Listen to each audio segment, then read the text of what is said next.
Every revolution starts in the minds of the people. Arm yourself for the war of ideas. Take back your life. Take back your liberty. Tom Mullen Talks Freedom. Hello, everyone, and welcome to what will be episode 6 of Tom Mullen Talks Freedom. This will drop on Wednesday, November 24th, so let me wish everyone a happy Thanksgiving. There won't be an episode on Thanksgiving Day or the Friday following. Now, if you have children and the schools are anything like they were back when I went to school in the 1970s, they've probably decorated their classrooms with all kinds of paraphernalia related to the Pilgrims, those Puritan settlers who came over on the Mayflower and settled what became Plymouth Colony in the 1600s. Today I'd like to talk about something you probably haven't heard about the Pilgrims. Every once in a while you'll see an article here or there. Sometimes the conservatives pick this up, something that really the libertarians have written most about, and that is the economic system of the Pilgrims and also the Jamestown Colony in Virginia.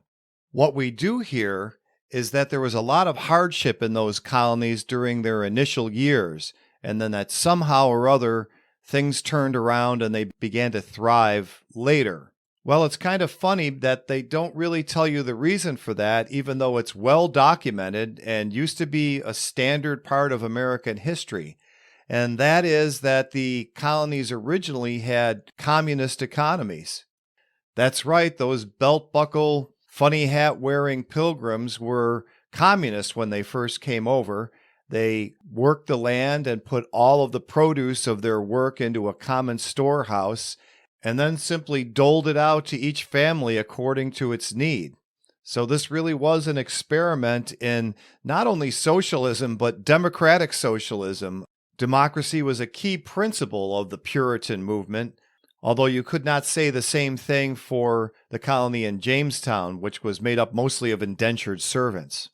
But in any case, I wanted to give you an idea of how well known these facts were at one point in American history, how they were a standard part of historical education, and they seem to have been scrubbed completely from our consciousness, at least in my lifetime. I never heard about why the Pilgrims actually starved. I was led to believe that the Jamestown colonists had such a hard time in Virginia because of maybe mosquitoes and the fact that they had their colony in a swamp, and that the Pilgrims went through their own starving time because they didn't seem to know how to grow food in America, even though they had been quite successful in England and had been quite successful in the Dutch economy, even though that required them to adapt to a more merchant economy rather than an agrarian one.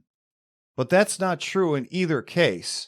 It's clearly documented that the reason there was a starving time in Jamestown and similarly one in the colony in Plymouth was because of the communist economy there.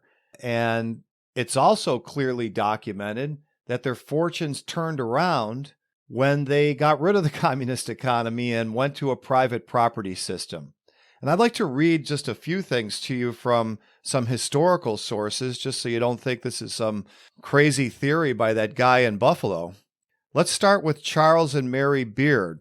This is their History of the United States, published in 1921. And I'm just going to read a passage to you from it, a short passage.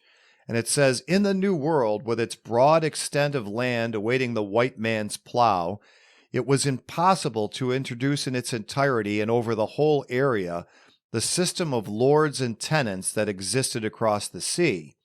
So it happened that almost every kind of experiment in land tenure, from communism to feudalism, was tried.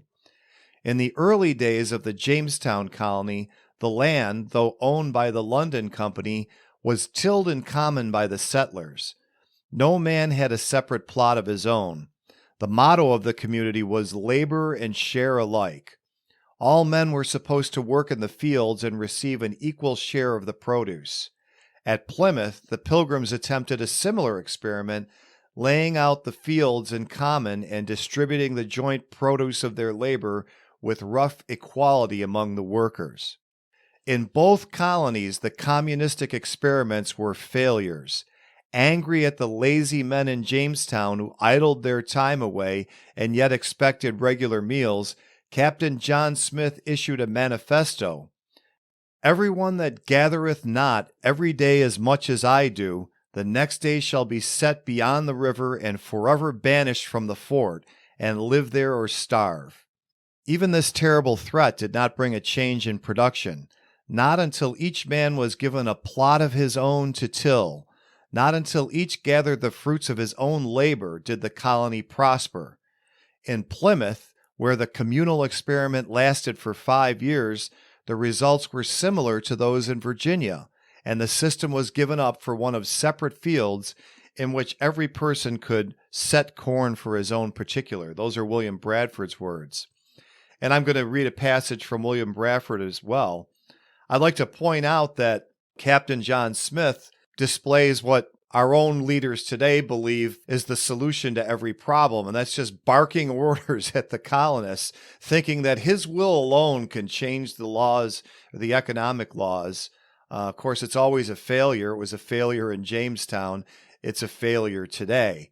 But I don't want to rely on this one single source. I want to read you what William Bradford himself, the governor of Plymouth for much of the time that they were there, including the period during which they starved and the period where they later prospered, had to say. But I want to say a few more words about the Jamestown Colony first, since that came first chronologically in history. Now, as I said, there was a period that's commonly known as the starving time in Jamestown, and let me give you a few numbers. In 1607, the colonists first arrived there. There was 104 of them, very close to the number that originally settled Plymouth. After 6 months, only 38 survived, so they lost more than half of their numbers. 2 years later, they sent 500 more recruits, as they called them. A lot of these people were going there against their will as either indentured servants or convicted criminals. 440 of the 500 died, almost all of them. So this was a complete disaster. And again, we're led to believe that this was entirely due to the climate or the fact that these colonists were just completely inept at surviving in the New World. But that's not the case. And I'll read you now a passage from Thomas de Lorenzo's How Capitalism Saved America. He writes, in 1611, the British government sent Sir Thomas Dale to serve as the High Marshal of the Virginia colony. Dale noted that although most of the settlers had starved to death, the remaining ones were spending much of their time playing games in the streets, and he immediately identified the problem: the system of communal ownership. He determined, therefore, that each man in the colony would be given 3 acres of land and be required to work no more than 1 month per year, and not at planting or harvest time, to contribute to the treasure of the colony. So in other words, they would only work for 1 month of the year towards the colony and the rest of the time on their own land for themselves. And De Lorenzo continues, the farmers would be required to pay the colony a lump sum tax of 2.5 barrels of corn. Private property was thus put into place, and the colony immediately began to prosper. There was no more free riding, for each individual himself bore the full consequences of any reductions in output. At the same time, the individual had an incentive to increase his effort because he directly benefited from his own labor. As historian Matthew Page Andrew writes, as soon as the settlers were thrown upon their own resources and each freeman had acquired the right of owning property, the colonists quickly developed what became the distinguishing characteristic of Americans, an aptitude for all kinds of craftsmanship, coupled with an innate genius for experimentation and invention. And De Lorenzo now goes on to say, the new system produced other benefits as well. The Jamestown colonists had originally implored the Indians to sell them corn, but the Indians looked down on the settlers because they were barely capable of growing corn thanks to their communistic economic system. After the introduction of private property and the resulting transformation, however, the Indians began coming to the colonists to acquire corn in return for furs and other items. That is, the colonists and the Indians began to engage in peaceful market exchange based on the division of labor. The mutual advantages of such a system are always conducive to peace as well as prosperity, as many of the colonists realized, for it makes little sense to make war on one's neighbor if one can prosper by trading. And there are two great points made by that passage. One, of course, that what saved the Jamestown colonists from starving was to get rid of the socialist system and put in a private property system, and also that the Native Americans were not these two-dimensional cartoon characters that we're led to believe were just exploited by the settlers at every turn. These were discriminating people. They chose to trade with the colonists only when they saw it was to their economic advantage. And note that what peace there was between the settlers and the natives was completely based on capitalism and free trade. That's another thing I don't think anyone has heard in their standard grade school or high school education, at least during my lifetime. So what about the Pilgrims? It is Thanksgiving after all, and I'd like to read a passage from not a secondary source, but William Bradford's own diary titled Of Plymouth Plantation. But first, let's go over a few numbers. The numbers here in Plymouth Plantation are very similar. It was 102 settlers that came to the Plymouth colony originally, and again, they lost half their numbers during the first winter. And this pattern would repeat again the next winter. They'd send more colonists, and they wouldn't make it through the winter. So finally, the governor, with his advisors, decided to try something else. And here are Bradford's own words about what that was and what happened next. So they began to consider how to raise more corn and obtain a better crop than they had done, so that they might not continue to endure the misery of want. At length, after much debate, the governor, with the advice of the chief among them, allowed each man to plant corn for his own household, and to trust to themselves for that, and all other things to go on in the general way as before. So every family was assigned a parcel of land according to the proportion of their number, with that in view, for present purposes only, and making no division for inheritance, all boys and children being included under some family. This was very successful. It made all hands very industrious, so that much more corn was planted than otherwise would have been by any means the governor or any other could devise, and saved him a great deal of trouble, and gave far better satisfaction. The women now went willingly into the field, and took their little ones with them to plant corn, while before they would allege weakness and inability, and to have compelled them would have been thought great tyranny and oppression. And I want to take a break from the passage and just point out again the words, by any other means the governor could devise. So in other words, he's recognizing here that barking orders does not change economic laws, just as John Smith had discovered back in Jamestown. So the best possible system that they could set up was a private property system where people kept the fruits of their own labor. But Bradford doesn't stop there. He actually thinks there's a lesson to draw from this experiment. And let me get back into his diary. Bradford writes, "The failure of this experiment of communal service, which was tried for several years and by good and honest men, proves the emptiness of the theory of Plato and other ancients, applauded by some of later times, that the taking away of private property and the possession of it in community by a commonwealth would make a state happy and flourishing, as if they were wiser than God. For in this instance, community of property, so far as it went, was found to breed much confusion and discontent, and retard much employment which would have been to the general benefit and comfort. For the young men who were most able and fit for service objected to being forced to spend their time and strength in working for other men's wives and children without any recompense. The strong man or the resourceful man had no more share of food, clothes, etc. than the weak man, who was not able to do a quarter the other could. This was thought injustice. The aged and graver men who were rankled and equalized in labor, food, clothes, etc., with the humbler and younger ones, thought it some indignity and disrespect to them. As for the men's wives who were obliged to do service for other men, such as cooking, washing their clothes, etc., they considered it a kind of slavery, and many husbands would not brook it.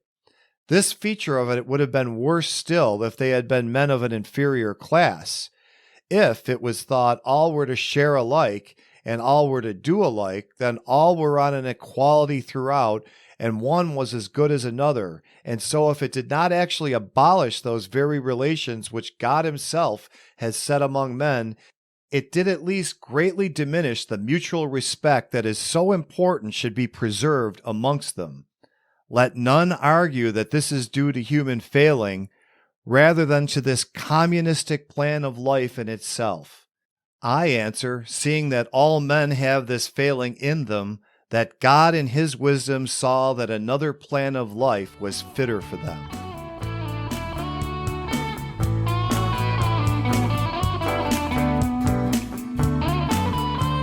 It's that time of the year again when we're all looking for something special to give friends and loved ones for the holidays.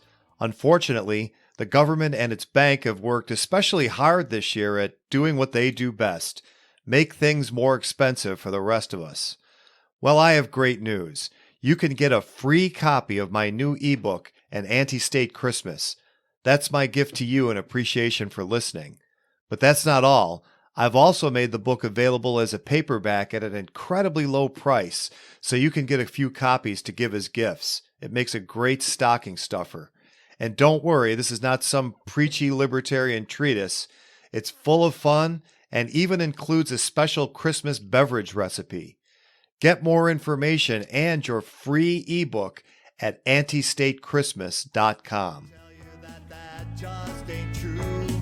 We help each other when we don't mean to. That's what we call the invisible hand. Something no politician understands. Just leave it up to supply and demand and follow the golden. So Bradford doesn't just document that they starved under communism and began to thrive only after they had private property, but he takes an aside from his narrative to try and convey to future generations the wisdom that they had acquired by this experiment. It was as if he were saying, look, we had a very miserable time. We lost a lot of people, but at least we finally proved that communism doesn't work. After all these thousands of years going back to Plato and his Republic, arguing that the guardians should hold all their property in common, we finally proved that wrong, and hopefully people in the future will not have to suffer under the system that we attempted here. And you notice also that he says this was among godly men. So unlike the Jamestown colonies where a lot of people were being forced against their will, this was tried voluntarily by the Plymouth colonists who labored under the same delusion that somehow or other a communist system is more Christian, more charitable, or somehow more noble. And this idea seems to persist to this day because communists always get a pass. When somebody brings up the idea of a brutal dictator, who do they always compare that person to? And it's Adolf Hitler, who of course was a brutal dictator who killed 6 million of his own people. But nobody ever brings up Joseph Stalin, who killed 30 million of his own people, or Mao Zedong, who killed 60 million of his own people. Somehow or other, these dictators are held in a different light, and no one ever uses them as an example because of this persistent idea that somehow socialism or communism is a noble idea that just maybe never has been tried the right way. Well, it had been tried in America, not only in the Jamestown and Plymouth colonies, but soon after the United States won its independence, a plethora of communistic colonies sprung up in the early 19th century. As Lawrence Reed of the Foundation for Economic Education writes in an article that I'll link to on the show notes page, at least 119 utopian, communal, or socialist settlements were founded in the early 1800s in America. as most of the country reveled in newly won freedoms and a market economy that allowed the enterprising to create wealth, a few malcontents sought a different life. They spurned private property in favor of sharing material things in common. They preferred a planned community over the supposed chaos of the market's spontaneous order. They thought that if they just worked out on paper what their preferred society would look like, everything and everybody would just fall into place. In Dark Side of Paradise, A Brief History of America's Utopian Experiments in Communal Living, I summarize their dreams. In a selfless spirit of community and a brotherly cooperation instead of competition, there would be virtually no divisions of class or income. Everybody would then live happily ever after, and in parentheses, which, as readers know, is a popular final line of many a fairy tale. You know, in those few instances where the facts of the Jamestown Colony and Plymouth are brought up, the defenders of socialism will say, oh, well, that wasn't real socialism because either it was capitalism, really, because this was launched by private investor companies in England, or as I've said, in the case of Jamestown, the people who actually had to live under these conditions were not completely free. Now, this argument doesn't hold water for a number of reasons, the most obvious being that whatever conditions the Plymouth or Jamestown colonists were under didn't change before and after they had the socialist system. So the only thing that was different between when they starved and when they didn't was the fact that they had a socialist economic system. Now, the fact that the Plymouth colonists had agreed with their investors to share things in common didn't change the fact that once they got to North America and formed the Mayflower Compact, they really had no other choice but to obey the laws of the community, which at first mandated a socialist system. And finally, we shouldn't forget that if the socialists of today got their way, of course, we wouldn't have any other choice either. This would not be something that you could either choose to live under or not. They want to impose a socialist system just like the governments of those colonies did. But that's not the case in all these utopian communities in America between 1800 and 1859. These were completely voluntary. The people entered of their own free will, pooled their resources, and tried democratic socialism just as it's pitched to American young people today. And it was a disaster in every case. In fact, Nathaniel Hawthorne was a resident in one of them and ended up suing the proprietors of the community. And even Louisa May Alcott was taken to one of these communities as a child. It was called Fruitlands by her father, Bronson Alcott, who was one of the founders, along with a man named Charles Lane. And these people were true believers in socialism. Getting back to Lawrence Reed's article, he writes, "The mere desire to acquire property for oneself, even by serving others as customers, was regarded as repugnant. Lane and Alcott once visited a nearby settlement of Shakers, and while admiring the Shakers' practice of property held in common, they condemned them for engaging in commerce by selling their homemade furniture." Louisa May Alcott later wrote a scorching critique about her family's time at Fruitlands in an essay entitled Transcendental Wild Oats. It includes this paragraph: "Money was abjured as the root of all evil. The produce of the land was to provide most of their wants or be exchanged for the few things they could not grow. This idea had its inconveniences, but self-denial was the fashion, and it was surprising how many things one can do without." I'd like to share just the last two paragraphs of Reed's essay here to give you the end of this story. He writes, "None of those 119 or more utopian communes survived. The lucky ones still around are museums today. None lasted so much as a decade. Fruitlands," and this is the one that Louisa May Alcott lived at, "went belly up quicker than most of them. It was gone in a mere 7 months. Perhaps that lousy track record is the reason socialists don't practice voluntary socialism today, preferring to dragoon people into their plans by coercion. That's a rather sad commentary, isn't it? Ideas so bad that because they flop when tried freely, they must be imposed at the point of a gun? What could go wrong? Indeed, what could go wrong? We may have the misfortune to find out if we don't start thinking more clearly about these things and at least knowing a little history that, yes, democratic socialism was tried hundreds of times right here in America and failed every time. And that really begs a question that I'd like to ask you, dear listener. Did you know any of this? I certainly didn't when I got out of school, and I was considered well educated, had a master's degree and everything. And I had no idea that the Jamestown colonists or the Plymouth colonists both tried socialism and starved because of it, and both turned it all around when they got rid of socialism and installed private property. Why wasn't I taught any of this? Why weren't you taught any of this? You know, we have a lot of parents showing up at school board meetings and objecting to not only mask mandates on their kids, an insane idea for a population that has about as much chance of dying from COVID-19 as they have from being struck by lightning, but they're also objecting to this new form of Marxism called critical race theory, which is simply the application of critical theory developed by communists in the 1930s to come up with another way of pitching their ideas when their economic predictions had all failed. But they really should have been concerned long before critical race theory became an issue. Just ask yourself, if your children are going to spend weeks in school cutting out crepe paper Pilgrim hats and making those Thanksgiving turkeys with their fingers and decorating their classrooms and in all sorts of ways commemorating and learning about the plight of the Pilgrims in Plymouth Colony, shouldn't the central lesson, the lesson that William Bradford himself hoped that future generations would take from their hardship, be taught to the children?